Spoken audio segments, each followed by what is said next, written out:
The United Kingdom is in the grips of election fever. In less than 100 days, we will know whether my guest, Mr. Ed Miliband, the leader of the Labour Party, will be packing his bags and moving to a new residence, 10 Downing Street. Thank you very much, Mr. Miliband, for doing this interview with NDTV.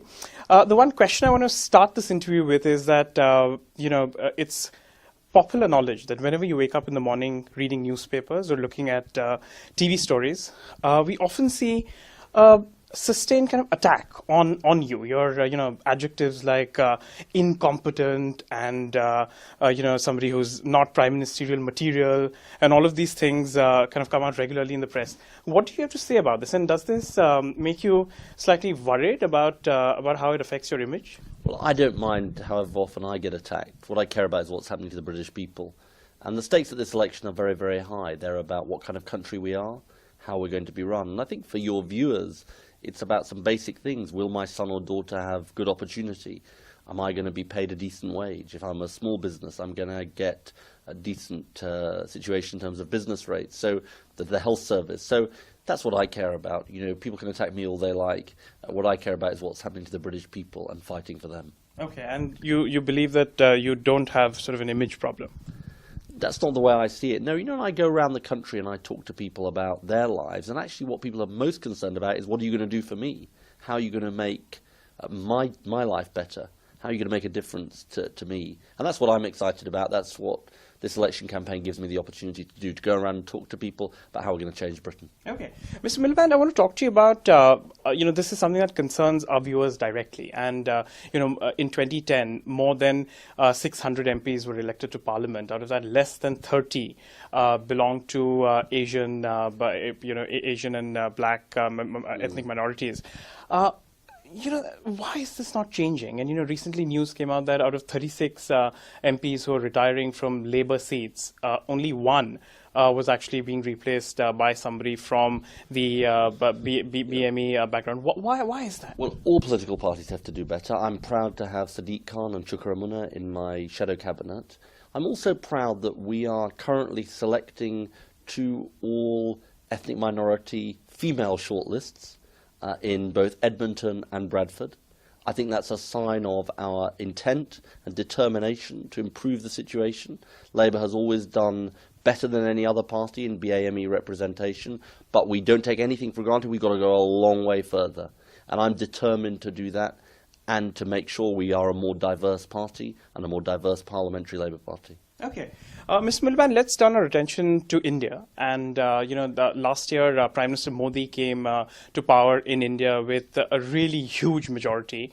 But I want to take you back to 2002, when the previous Labour government pursued a policy of cold shouldering Mr. Modi, of almost not engaging with him. And that changed during Mr. Cameron's prime ministership. If you were to become Prime Minister, what sort of policy will you pursue with India, and what sort of policy will you pursue with Mr. Modi? Well, I'm incredibly proud of Labour's relationship with India, of Britain's relationship with India, and obviously I would seek a close relationship with Prime Minister Modi, because I think it's incredibly important for our 2 countries to work together. We have so much in common, so many things to tackle together, not just economics and trade, but when I think about climate change, and 2015 is a very big year for climate change, when I think about issues of development, a whole range of issues where I think we can work incredibly successfully together. So I value our relationships. I've obviously been to India myself and very much enjoyed my trip when I was in government, and so I want a very close relationship. Would you apologize for the stand of the previous Labour government on Mr. Modi? I think it's in the past, and I think Prime Minister Modi would be the first to say that it's in the past. Now we're looking to the future, and obviously we're going to be working closely together. Okay, and one of the big issues that comes up between India and the UK is that about student visas, and Indian students coming to the UK numbers have consistently been going down over the last few years, and that's because the current government includes these numbers in immigration numbers. Is that something that's likely to change if you, become the Prime Minister? Well, we've repeatedly said to the government that they shouldn't have student numbers in their net migration target. I mean, their net migration target is a target they haven't met anyway, so I don't think it's something even they seem to be committed to anymore.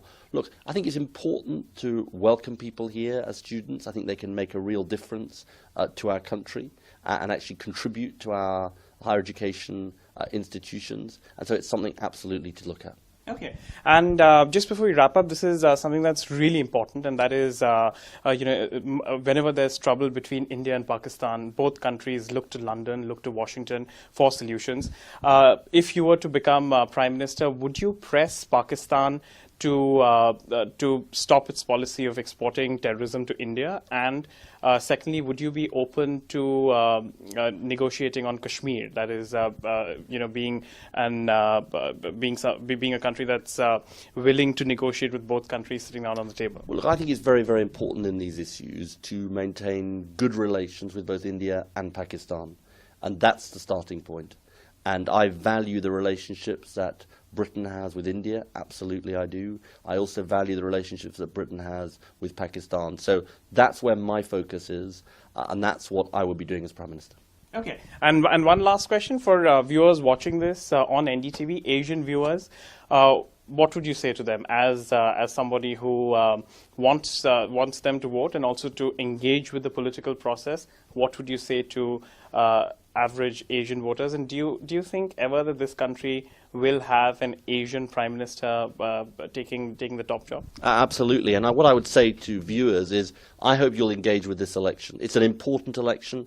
I believe Labour has an exciting agenda to change Britain in terms of opportunities for our young people, helping small businesses, helping to build a better national health service for the future, helping to make work pay for people again in our country so there can be secure, well-paying jobs.